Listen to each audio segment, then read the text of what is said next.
The seminar is on humanitarian impact of the war in Sudan, on South Sudan.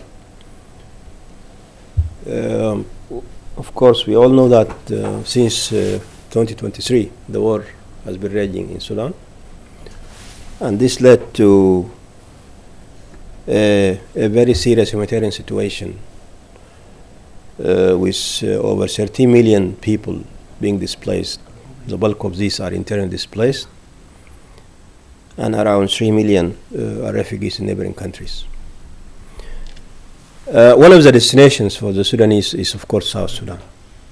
And Sudan and South Sudan have been one country until 2011, when the secession took place. 2 years after the secession, the war started in South Sudan in December 2013, leading to millions of South Sudanese becoming refugees in Sudan. And in 2018, the Sudan government succeeded in brokering a peace deal for South Sudan. And 1 year later, the Sudan government that brokered the peace deal was ousted by a popular uprising in April 2019. When the war started in Sudan, hundreds of thousands of South Sudanese were forced to go back to South Sudan, along with other refugees from Ethiopia. And when that happened, of course, they were accompanied by hundreds of thousands of Sudanese who went to South Sudan as refugees. And this created a very difficult situation for the government of South Sudan. It has its own citizens who were refugees in Sudan, and now there were Sudanese who were also refugees. I will go more into this because we are very happy to have today with us Mario Behrens, who is a PhD student in political science at the University of Basel. And at the moment, he is an associate researcher with the Peace Research Institute in Oslo.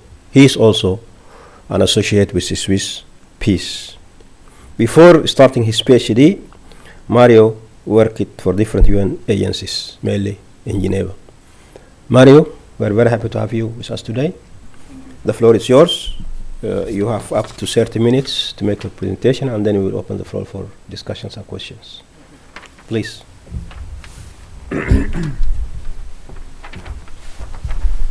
Yeah, thanks a lot, Monsul, for the kind introduction. It's great to be here at Bergen Global. And today I will talk about the humanitarian repercussions of the Sudanese civil war in South Sudan, as Monsul just already introduced me. And this is based on principally 6 months of field research I did in South Sudan last year between June and November, and also informed, of course, by the information we received from humanitarian organizations that are currently working at the border. Just to say, of course, briefly that me, kind of as a wide male researcher traveling to South Sudan, there's of course inherent positionality in the interviews that I conducted with all the different kinds of people across communities in South Sudan, across the humanitarian sector, as well as state representatives. So this is of course something I need to mention beforehand. Yes, as Monsul already said, I'm at the University of Basel and also at Swiss Peace, working on this 4-year PhD project on principally humanitarian access strategies implemented by humanitarian organizations in South Sudan, and how that principally interacts with the community modes of resilience in an intrastate protracted crisis such as South Sudan. But today I will principally focus on on the repercussions of the Sudanese civil war on the humanitarian situation in South Sudan. So I will structure this brief input along 4 principal elements. So for all of those that are not all too familiar with the context of South Sudan, I will briefly introduce the socio-political context of humanitarian aid delivery, talk a little bit about the history of this young country, before I then introduce three principal impacts of the Sudanese civil war on the humanitarian situation in South Sudan. However, this is not the only impacts that are having an influence on the humanitarian situation in South Sudan, because there's also a number of compounding effects, such as, for example, the recent withdrawal of US aid from not only South Sudan but also globally, of course, from most international humanitarian and development assistance, which has had a drastic impact on a number of projects also happening in South Sudan. And I will conclude with my own observations and analysis regarding the principal challenges for the humanitarian sector. And throughout, if there's anything that is not clear or questions you may have, either interrupt me, raise your hand, or spare it for the Q&A afterwards. So just quickly, Republic of South Sudan became independent in 2011, is a landlocked country in Eastern Africa, borders, of course, Sudan, but also Central African Republic, Ethiopia, and the Democratic Republic of Congo, Uganda, and Kenya. So it's surrounded by some countries that continue to be in conflict as well, and as well as some that have kind of shown like remarkable stability, such as Kenya and Uganda, for instance. South Sudan has, according to the latest World Bank estimate, about 11.4 million inhabitants, and principally is characterized by the Nile flowing through the center of the country. Most people rely on subsistence farming and also pastoralism, which really strongly characterizes the livelihoods of the people of South Sudan, as well as of course, small emerging middle class living principally in Juba, but also in Bor Malakal and Wau that follow state jobs principally. The principal resource, the principal state income for South Sudan, and this will become important also later during the input, is oil. So 90% of the state income has been generated through oil extraction, and I will explain in a minute why this is also directly related to the Sudanese civil war taking place. Just briefly on the history, I could spend the entire 30 minutes only on the historical context of South Sudan, but just to briefly illustrate, so when Sudan became independent from Egypt and Britain in the 60s, very quickly an uprising followed in the south, because throughout its history, the people in southern Sudan, like contemporary South Sudan, have been continuously marginalized and suppressed. So the south has been used not only by the colonial government, but also then later by the Sudan government, mainly for resource extraction and labor.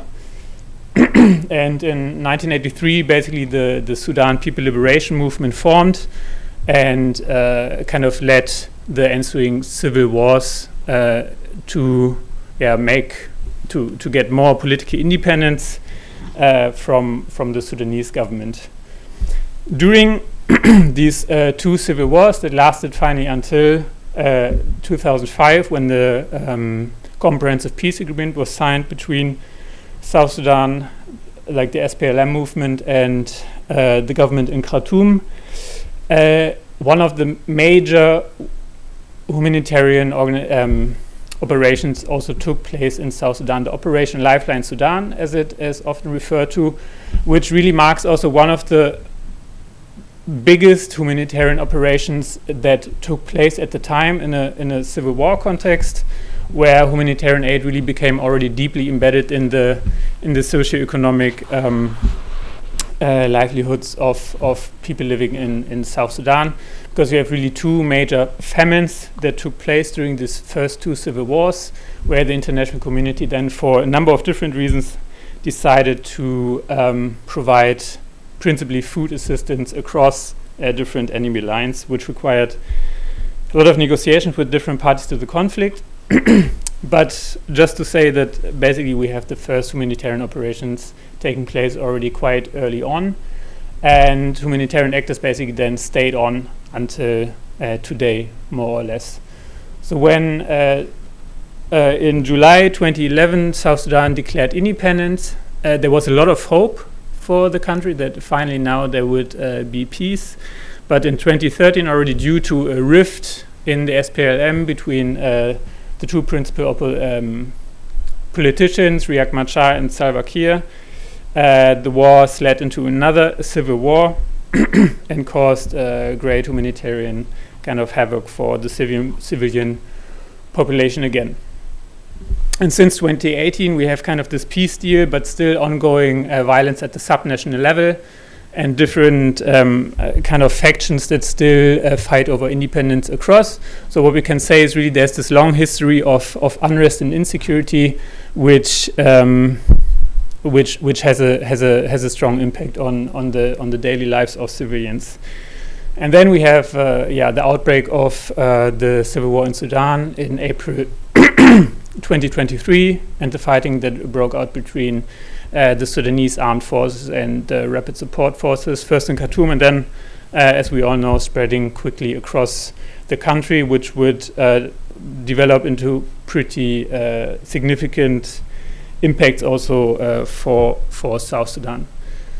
And finally, most recently, basically when I prepared this input, I had to daily update it, because now we have really daily updates coming from South Sudan, because we have a recent kind of outbreak of violence again in the northeast of the country, where the White Army, like a rebel faction that is aligned to the SPLM-IO, attacked or is in conflict with the SSPDF for a number of reasons. So we have a lot of insecurity and fighting, which really kind of continues to impact the civilian population, and therefore massive humanitarian needs in the country.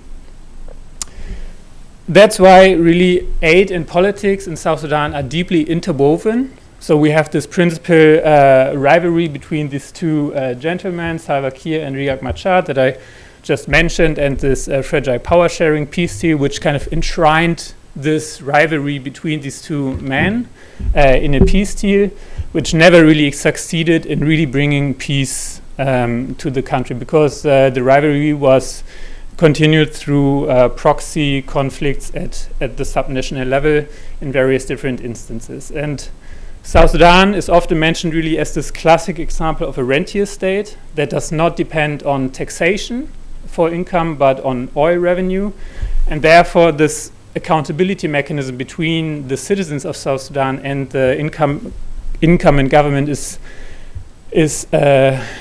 pretty much absent, basically. So Salva Kiir always makes sure to really distribute the rents across the elite, his inner power circle, and the current elite is not so much interested in public service delivery, what the government should do and protect its citizens, basically, but really enriching itself quite openly and quite drastically. There's like numerous corruption scandals that have happened, and aid diversion also taking place on a regular basis.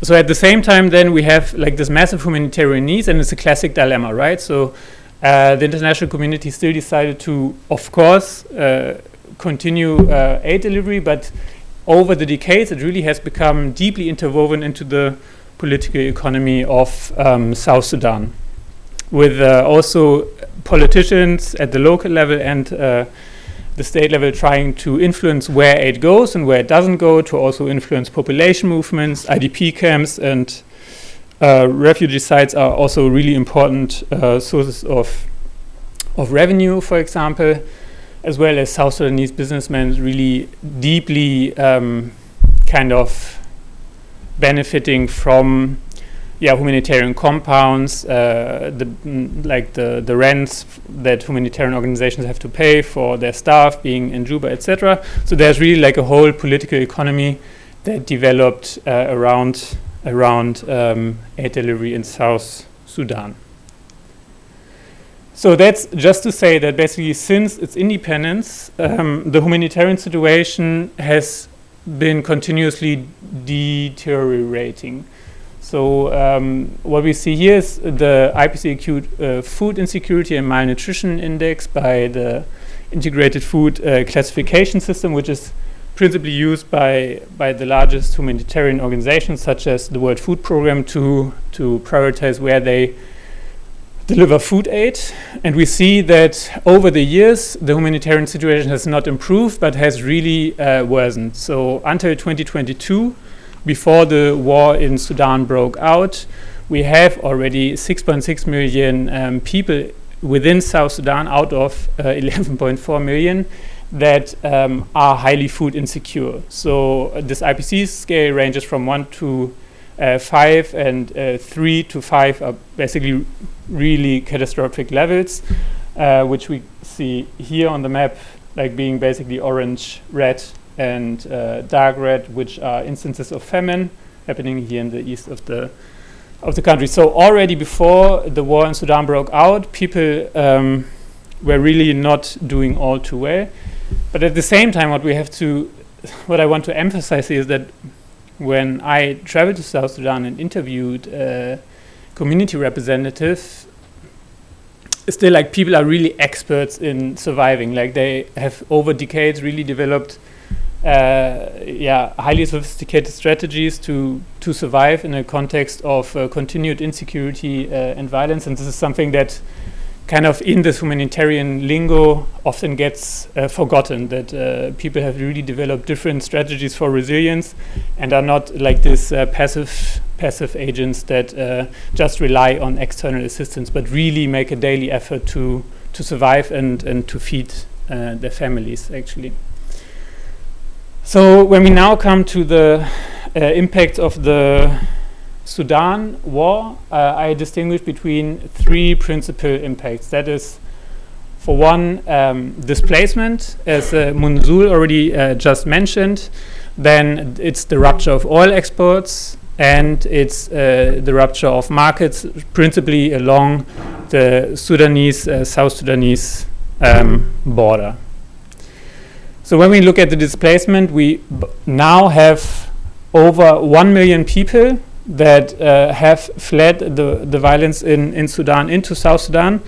And what is interesting to see, and this also has just been mentioned by Munzul, is that about 70% of those people are actually South Sudanese. So people that have fled the violence and the poor living conditions in South Sudan to find like better living conditions and future prospects in Sudan, were now forced to flee again the violence in Sudan and come back. And the principal kind of port of entry is Wunto here, where over 800,000 people have been registered so far fleeing the violence, which is in Upper Nile state, which places quite a number of challenges on the humanitarian actors that try to get there, because accessing Upper Nile state and specifically Wunto out of South Sudan is really complex, because the infrastructure is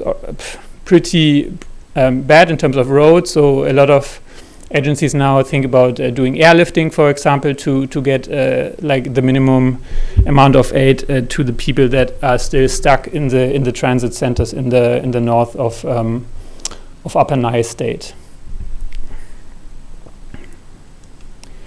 And then oil exports and inflation. So in February 2023, because of fighting between the Sudanese armed forces and the rapid support forces, the principal company that is responsible for maintaining these 2 oil pipelines that bring the oil from South Sudan to Port Sudan were not able to maintain the pipelines anymore. And this basically caused that overnight over 60% of the oil was not longer exportable, which led to a massive decrease of state revenue for South Sudan, which in turn caused extreme inflation. So over the past years, basically the South Sudanese pound, the currency of South Sudan, has lost massively in terms of value. What we see here in the two exchange rates with regards to how much SSP you get for $1,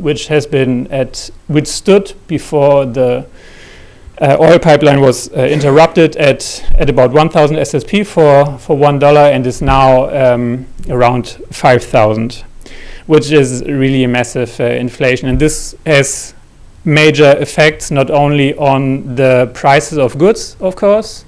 So people that were previously still able to go to the markets and buy goods there, some of them are no longer able to do so because the currency lost so massively on value. And at the same time, humanitarian organizations that operate in the country are forced to use the commercial rate, which is issued by the Central Bank of South Sudan. Right? So we have two different exchange rates in South Sudan, the black market rate and the official rate.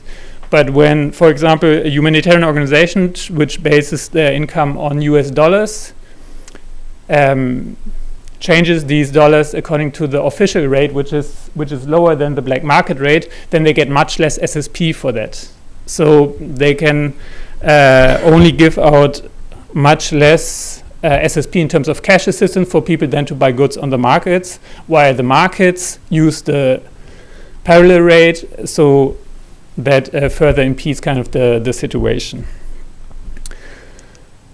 Then, as I said, markets are already directly, specifically in the north of South Sudan, have been really directly impacted by both the displacement and the rupture of the oil exports, but also because the major supply lines that out of Sudan serving South Sudanese markets with the goods have been interrupted due to the fighting. So a lot of the kind of markets along the border region were really depending on stable imports coming from Sudan, and these supply lines, they no longer work. So already scarce and expensive goods on the markets became even more scarce and more expensive, basically.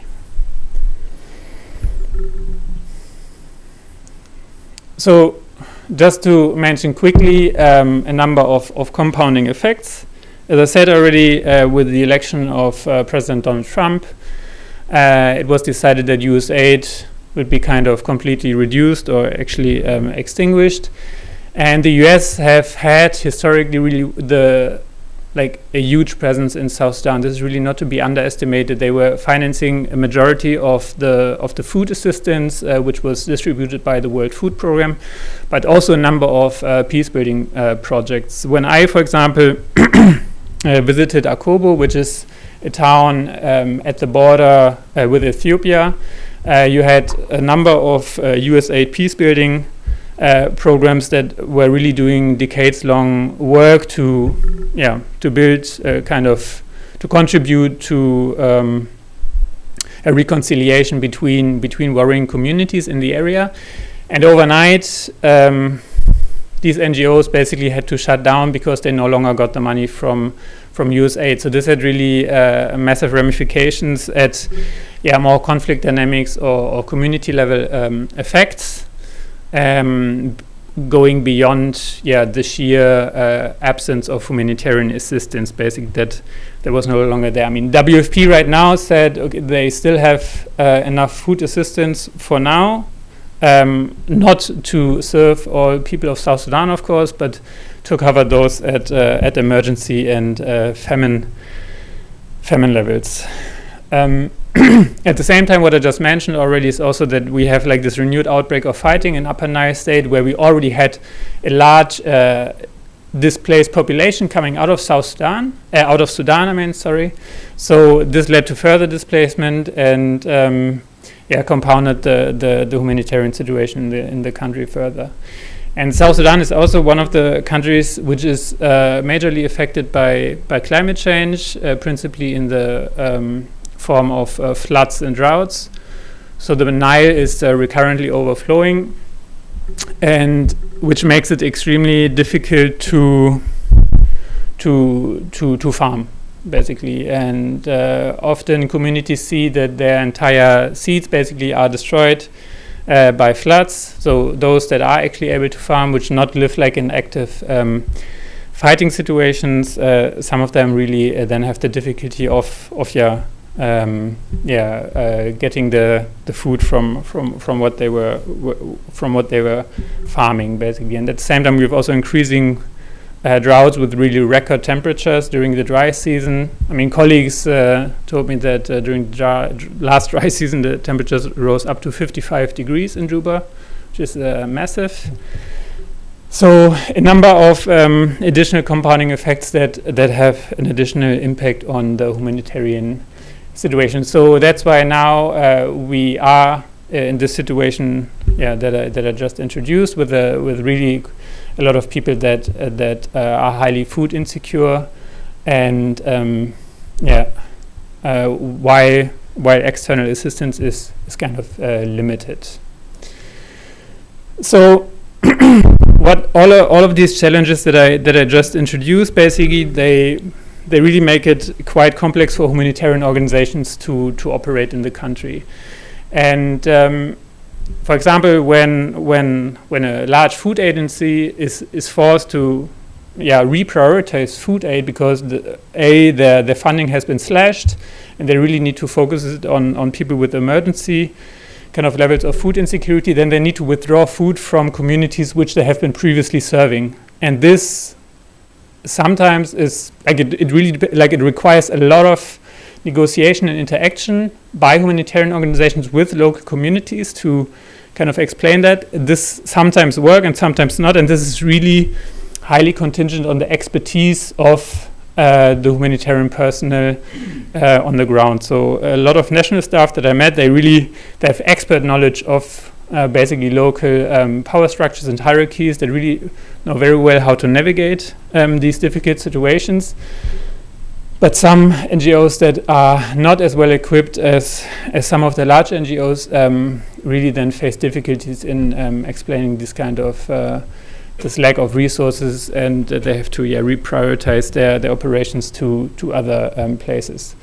Then humanitarian access, which really is one of the principal factors that I'm focusing on in my research, is both physically and politically highly complex in South Sudan. One is that the supply routes for in-kind food assistance, such as medical supplies and food aid, are really depending on the season. So there's a very small delivery window of 4 months between January and April, May, for instance, where roads are passable.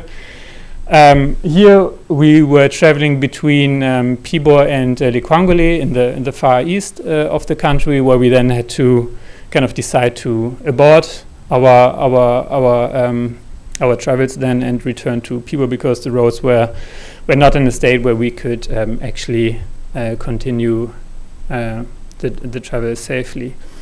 And humanitarian access is also, there's other reports that show really detailed that there's actually a roadblock economy which has developed around humanitarian aid delivery, where state officials and soldiers that have not been paid for almost 1.5 years now have developed alternative sources of income to feed their families by stopping convoys, basically. So by taxing, passing through humanitarian convoys. There's like an excellent study of Schuten et al. That have looked at that, and that is something that still is continuing in South Sudan.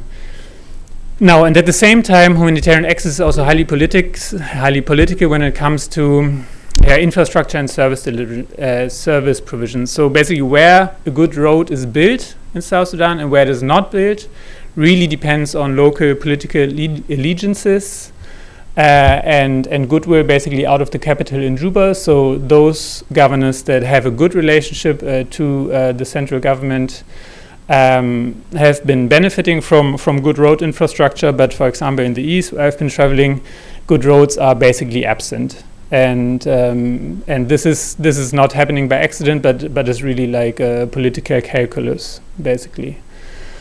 And what we increasingly see is that there's a strong overlap of conflict dynamics now between Sudan and South Sudan, with the government in Juba being more and more aligned to the rapid support forces, and the SPLM-IO, the principal opposition, being increasingly aligned and also supported with weapons by the Sudanese armed forces, actually. So there was like a recent incident which has been reported by the International Crisis Group, where SPLM-IO movement was interrupted by RSF forces because they went to a weaponry depot in Sudan to get resupplies.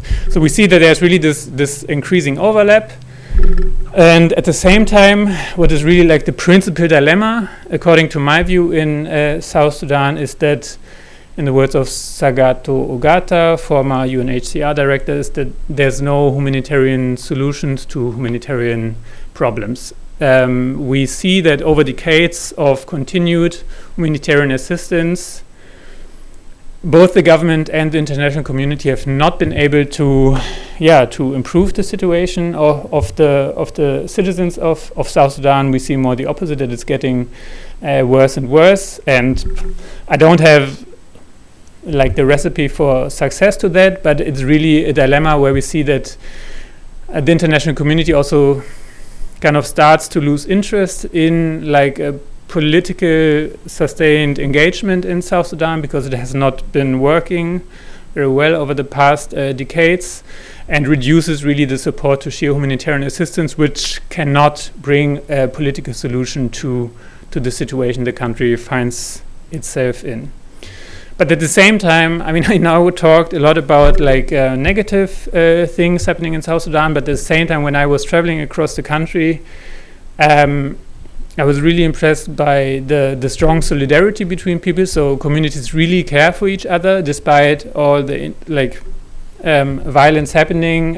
What is there in terms of food is really being shared. People really try to help each other, same as everywhere else in crisis situations. And what also gave me hope is that people really are hungry for political change. Like when in last year, in December 2024, no, that was actually in November, when I was still in Juba, when it was announced that the transition period would be extended again by another 2 years. There was supposed to be elections in December. People in Juba were furious. Like the opposition had hoped really that that there would be final elections happening now in South Sudan, and the government announced that it would extend the transition period again by 2 years. And people are really hungry for political change. If you talk like to academics and young people, they are experts in the politics of their country. They really know very detailed what is happening, what needs to happen, and yeah, the youth that I talked to, they really stood ready to work for South Sudan to improve the situation in the country. But we unfortunately have like these two men at the top that are still kind of working for their own interests, let's say. Yeah. And with that, I want to close and hand over to Munzul again. Thank you very much.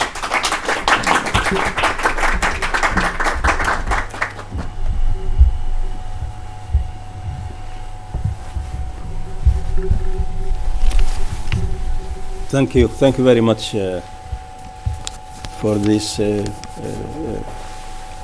very interesting and detailed presentation, Mario. Before I give the floor to the audience, I just want to say that this event is a joint event or a joint activity between SNAC and the Humanitarian and Migration Group at CMI. Thank you very much, Eva, for coordinating the event. It occurs to me that part of, if you look behind these interesting details, Mario, that the problem in South Sudan, as elsewhere, and particularly Sudan, could be framed within the failure of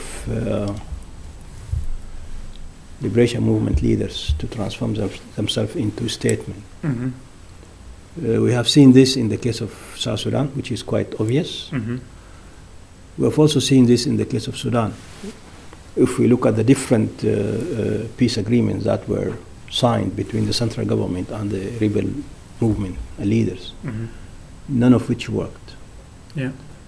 And of course, all this is framed within the liberal peacemaking that is predicated on the philosophy of power and wealth sharing, Mm-hmm.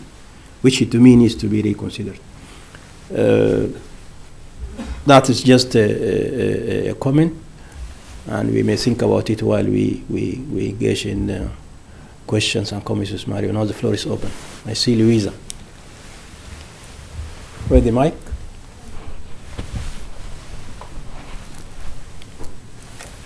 Thank you for a very good overview and analysis. Important yet depressive, of course. I was curious about the overlapping conflict dynamics as you presented it, and the relationship between Salva Kiir and possibly warring parties in Sudan, and also the opposition and the other side. What is in it? Is it simply like my enemy's friend is my Yeah. or is it something more to it Mm-hmm. than that? Yeah. That was my question. Mm-hmm.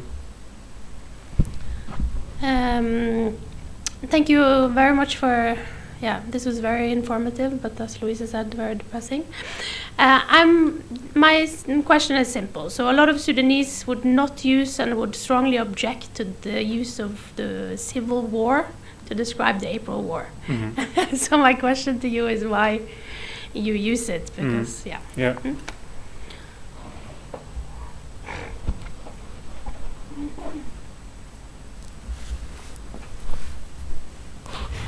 Yeah, thank you, Mario, for this, really, for me, very informative overview of the dynamics and your assessments. I have a kind of maybe like kind of meta question, or it's just because when before you started, you had this disclaimer about researcher positionality. Mm-hmm. Yeah. And to be frank, in my view, such disclaimers are a bit kind of useless when there's no reflection on researcher positionality. So can you tell us a bit more about also like your fieldwork experience? So how was your access? What were you kind of associated with? And what is kind of your reflections on how your position and role as white male researcher affected your encounters in the field? Yeah. Thank you. Should I go with these three? Yeah. Yeah. You can. So the question regarding, first of all, thanks a lot for these three questions. Yeah, Kiir's relationship with Sudan, I mean, that has been subject to quite a lot of discussions in Juba. There's a lot of people that have much better insights than I do. But what we know at the moment, or what can I tell, is that Benjamin Bolmel, for instance, one of the newly new appointed vice president in South Sudan, has had a lot of exchanges within the UAE, while the UAE and has spent a lot of time in the UAE. While the UAE is, of course, directly involved in supporting the RSF, so there's disconnection by Benjamin Bolmel. I think there is, of course, business interests when it comes also to the oil exploration, but at the same time we have these. I mean, there's still, when we also look at the history, there's when South Sudan became independent, it did not the political elite in South Sudan did not just tie basically all its personal relationships to Khartoum, of course, and we have had the National Security Advisor Taklak Gel, who is also coming from Khartoum, from Sudan, who has been very close to Salva Kiir. So just basically that's all that I can say to that there exist these personal business ties and political ties. In terms of the Sudanese civil war, yeah, absolutely. I mean, thanks a lot for pointing that out. I mean, just as a disclaimer, like my focus is really on the South Sudanese context. So when I said Sudanese civil war, like for me, that was because I read it up like that. So that's just like an oversight from my end. So I apologize for that, and it was of course not to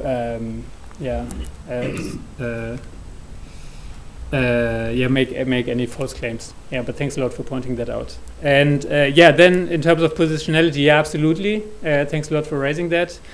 I mean, what the direct impacts of that were that I was often associated with humanitarian organizations as a representative, for example, from WFP or from one of the NGOs that is doing a lot of the conservation work in the east of South Sudan. With African parks, because those are the white people that like in the area where I was doing my research usually tend to see.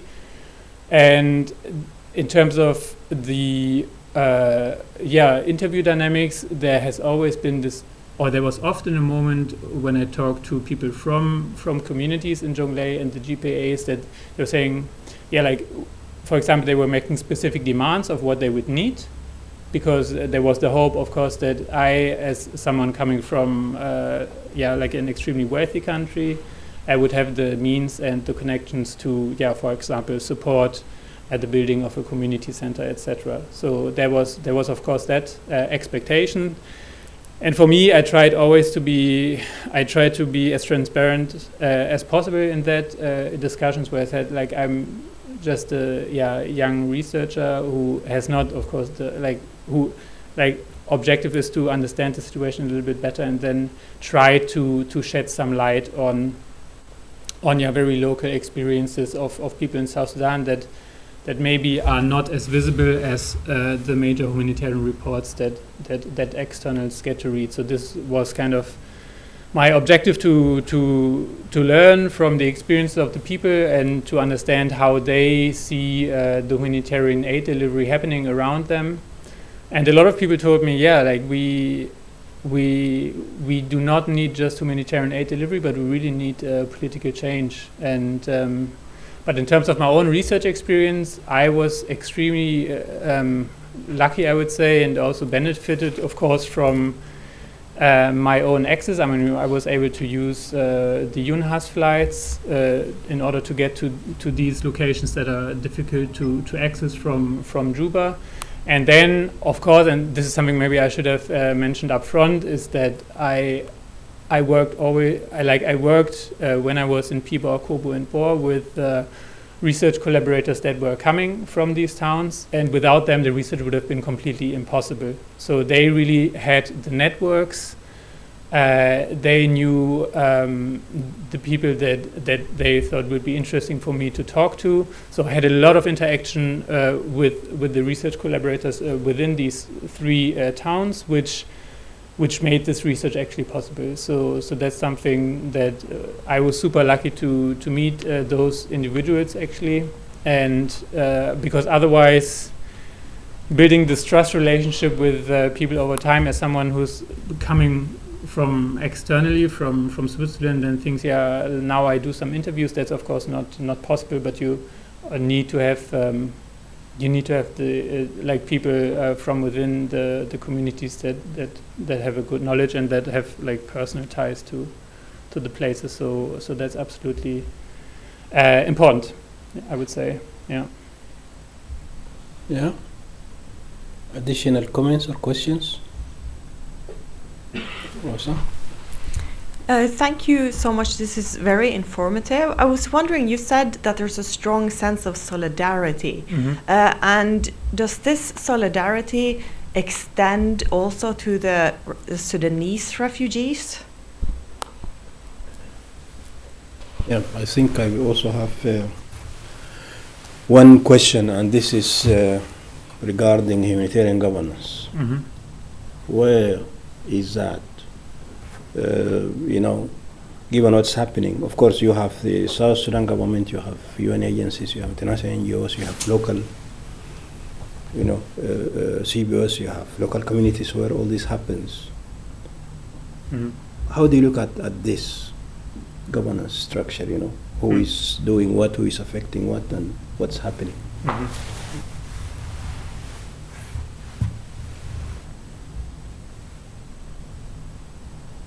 Any more questions or comments?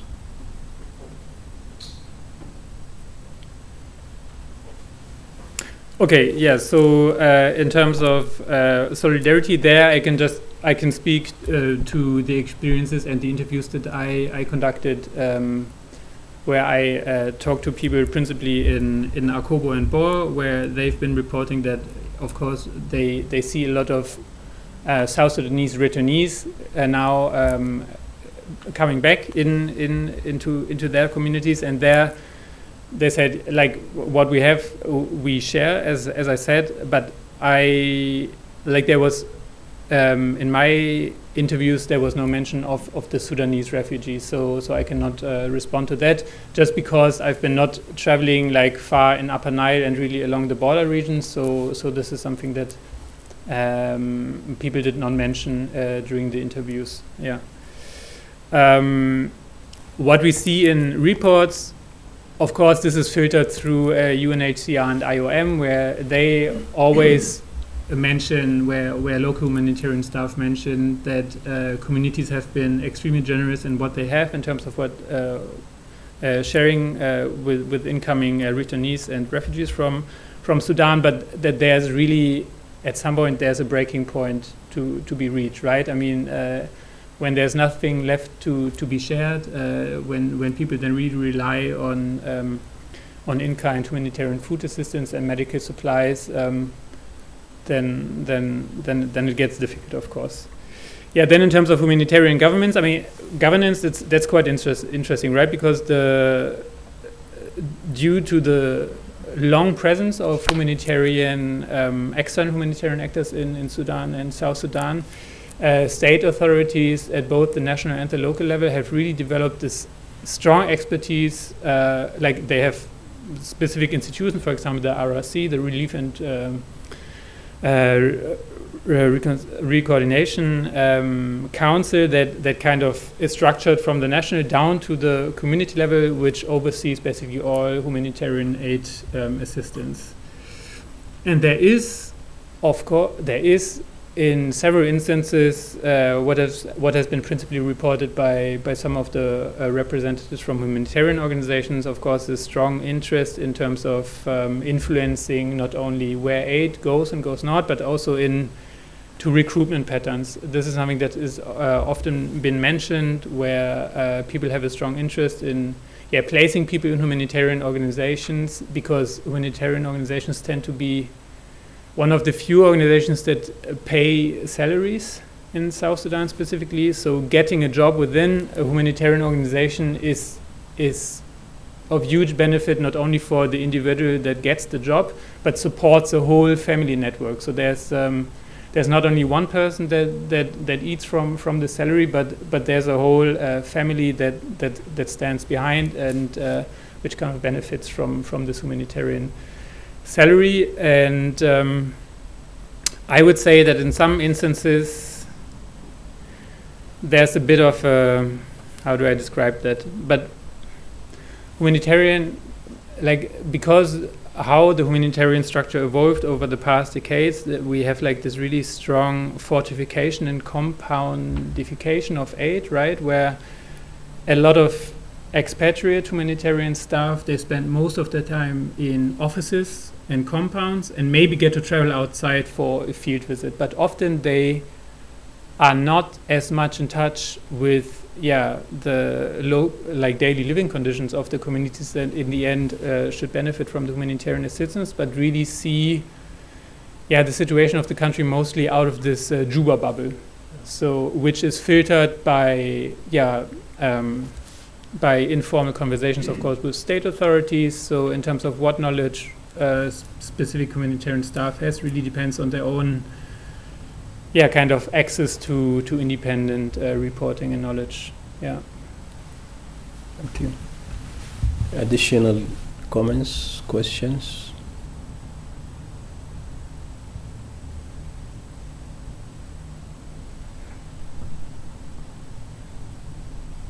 Okay, Louisa? Yes. Sure. When we talk about USAID withdrawing and also the very devastating humanitarian situation, is there any sign of other organizations or other actors stepping up, taking that space? Yeah. Or is it simply left in void? Yeah. Yeah, that's a very good question. I mean, since USA left, I mean, I've been I left Juba in November, and then in January, February, basically this aid cuts were announced. But I've been in touch with some people that were affected by those drastic cuts, and what we see is that for now it really leaves kind of a void.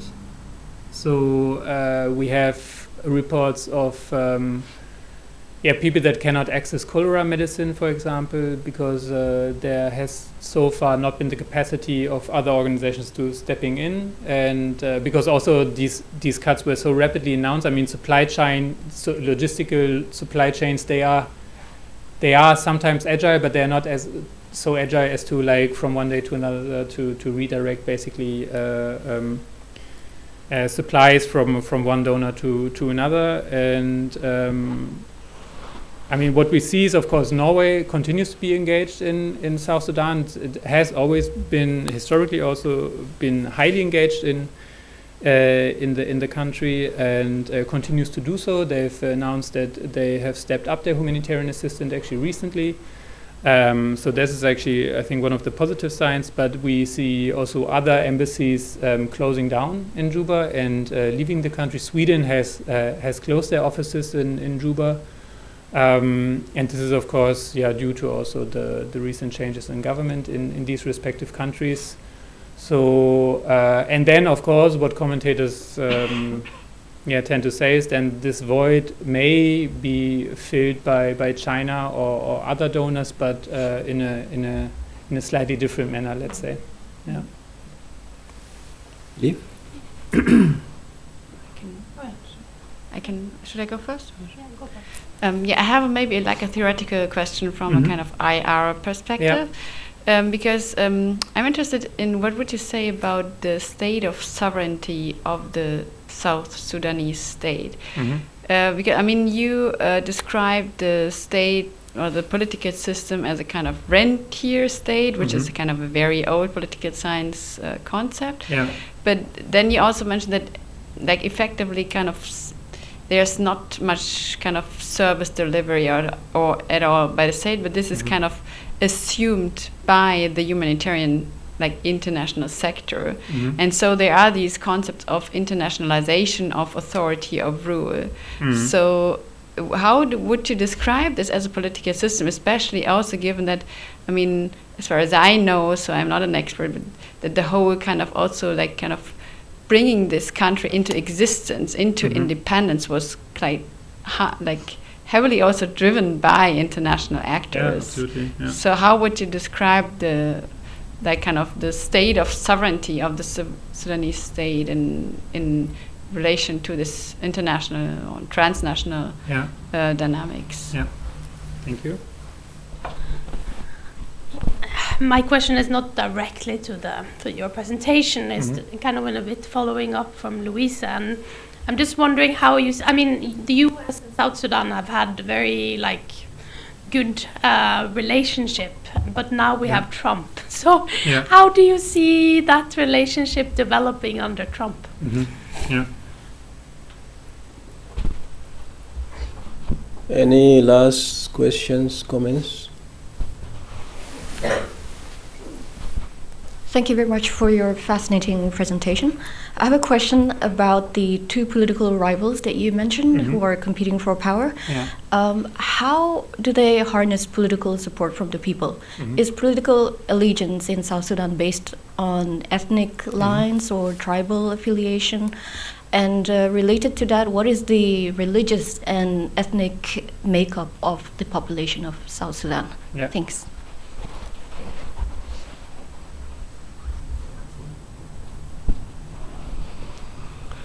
Who supplies arms to the various factions? In South Sudan? Yeah.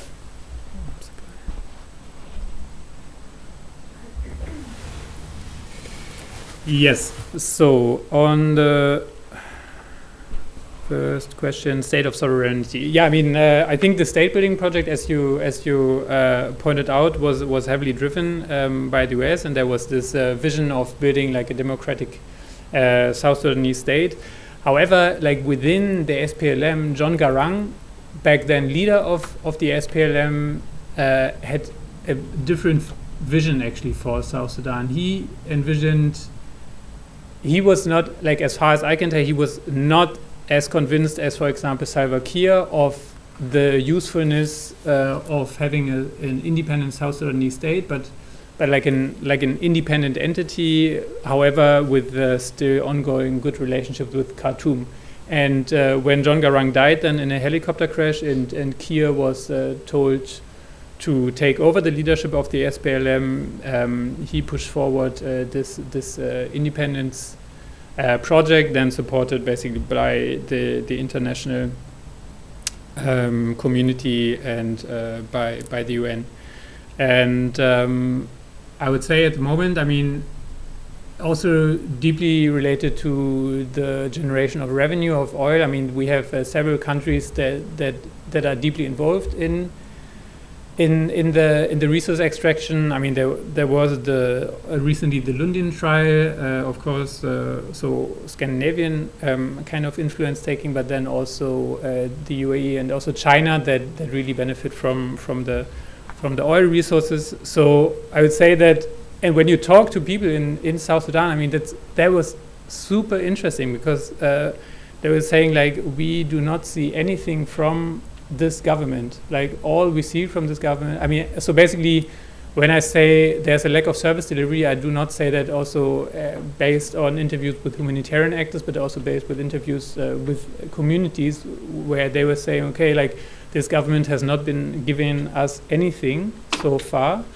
And this hope of elections is also, in the experience that I have made, largely limited to the political actors in Juba and the people that live in Juba. Like outside, when I was, for example, in the greater People administrative area, people were telling like, elections, we have really other problems right now than thinking about the elections, because the leaders that are currently running the country, they do not seeing them anyway. So basically at the everyday lives of citizens in South Sudan, what is happening in Juba is only marginally, I mean, it is impacting them a lot because they do not have access to service delivery, but on a day-to-day basis, they really have other concerns than that, especially those people that really live in like emergency type situations, I would say.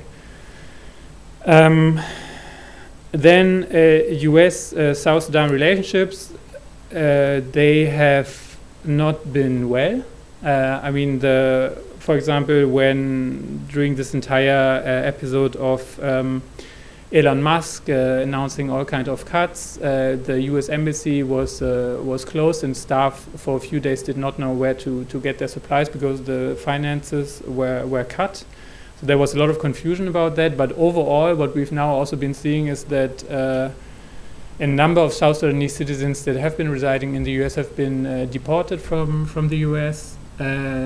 There has been efforts by the Ministry of Foreign Affairs of South Sudan to kind of keep up these relationships, but there's simply no interest in the US administration for South Sudan. Trump really has other things to, I mean, I would personally say, this is just a personal view, but I think he couldn't care less, honestly, about South Sudan. So at the moment, I think there is this effort to maintain a good relationship from the South Sudanese government side, which is not reciprocal.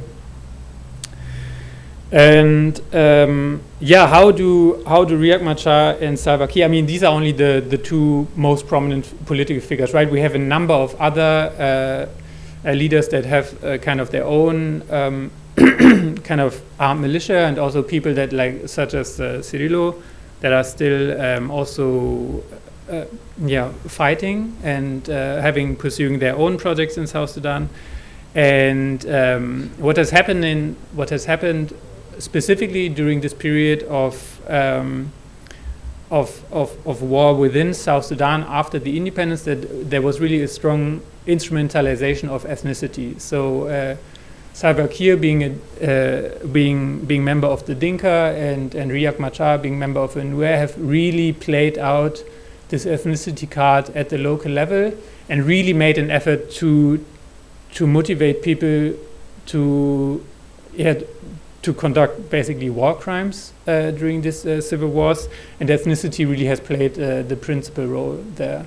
But at the same time, you have a lot of people that say we need to overcome this ethnicization of our, or tribalization of our country in order to build like a nation. I mean, this is what people tell you when you talk to them, like when I conducted interviews in Bor and as well also in Juba, where they said really this tribalization of the country really harms us, and people need to overcome that in order to like join forces basically. But this is a card that is still played out specifically by leaders to keep some part of the population divided. I mean, there's a lot of